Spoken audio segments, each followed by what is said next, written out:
With the Japanese bridge watercolour, I've soaked the paper and let it soak in for a little while, wet it all over.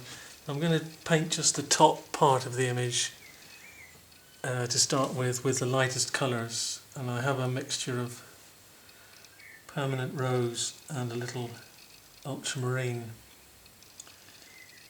which I'm hoping to blend on the paper surface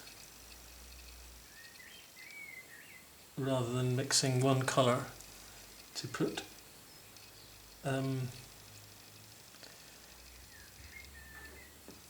colours side by side. A little bit of pink in the mixture.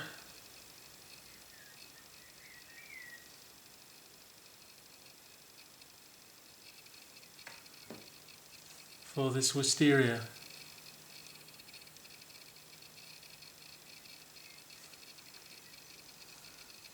So I'm going to mix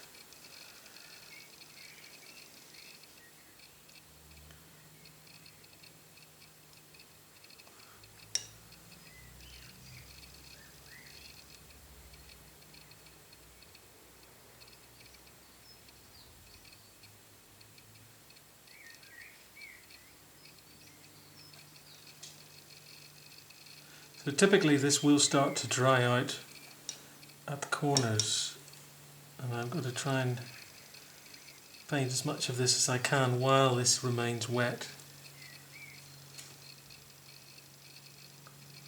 Let the colour drift, let the colour blend and drift. A bit of ultramarine mixed with permanent rose. A bit of ultramarine on its own, mixing on the surface.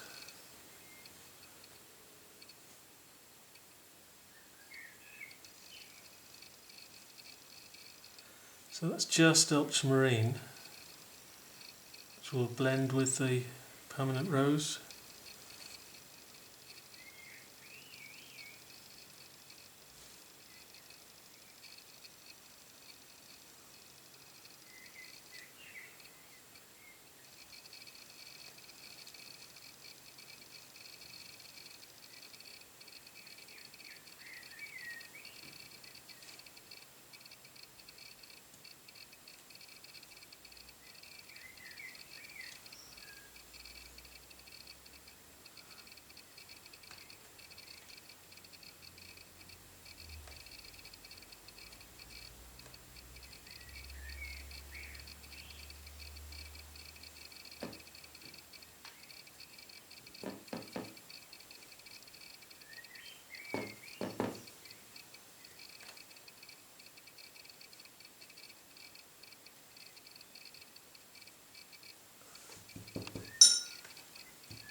A bit of brighter colour in the sunlight.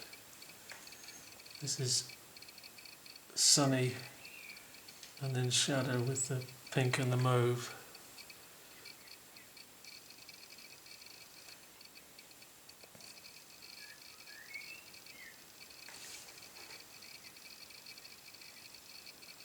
And the opposite colours are yellow and yellow-green, but there's more of this pinky colour on here. Don't want to make it too strong because then it's a little artificial looking, but it is going to dry lighter. That's what happens with watercolour. So I've got cadmium yellow on its own and cadmium yellow with cerulean blue. I'll put little bits of cadmium yellow on its own into some of these gaps.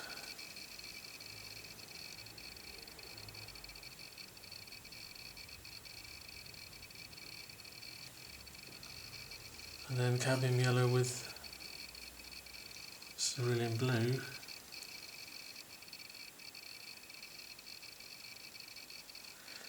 It's important, I think, not to put one colour all over this, but to use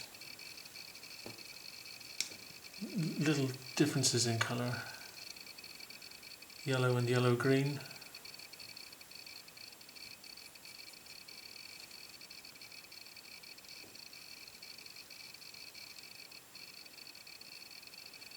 Just let those colours blend.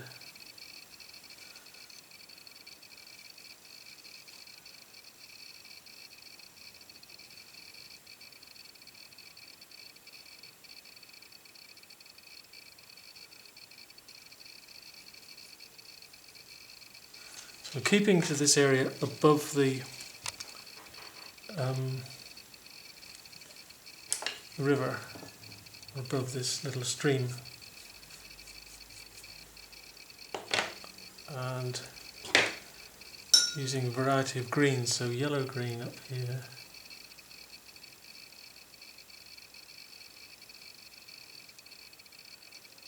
yellow is a good colour to get down early because it is weaker and will sit behind other colours.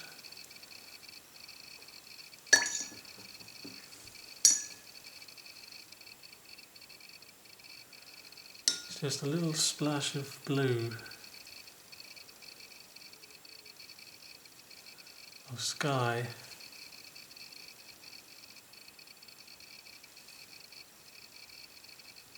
Behind some of this.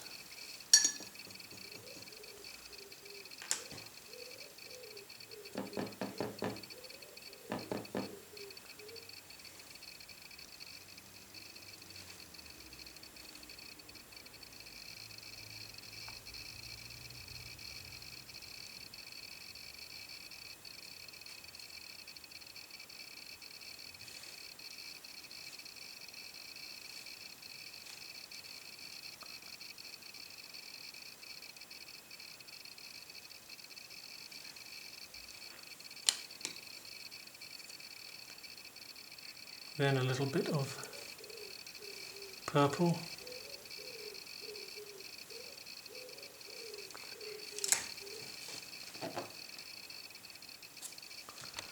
Purple just here.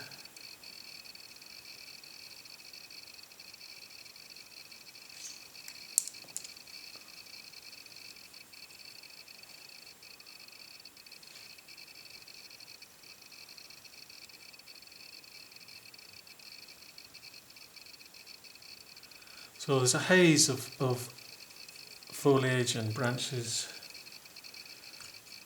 back here, which is broadly more distant. I'm using a dabbing mark on wet.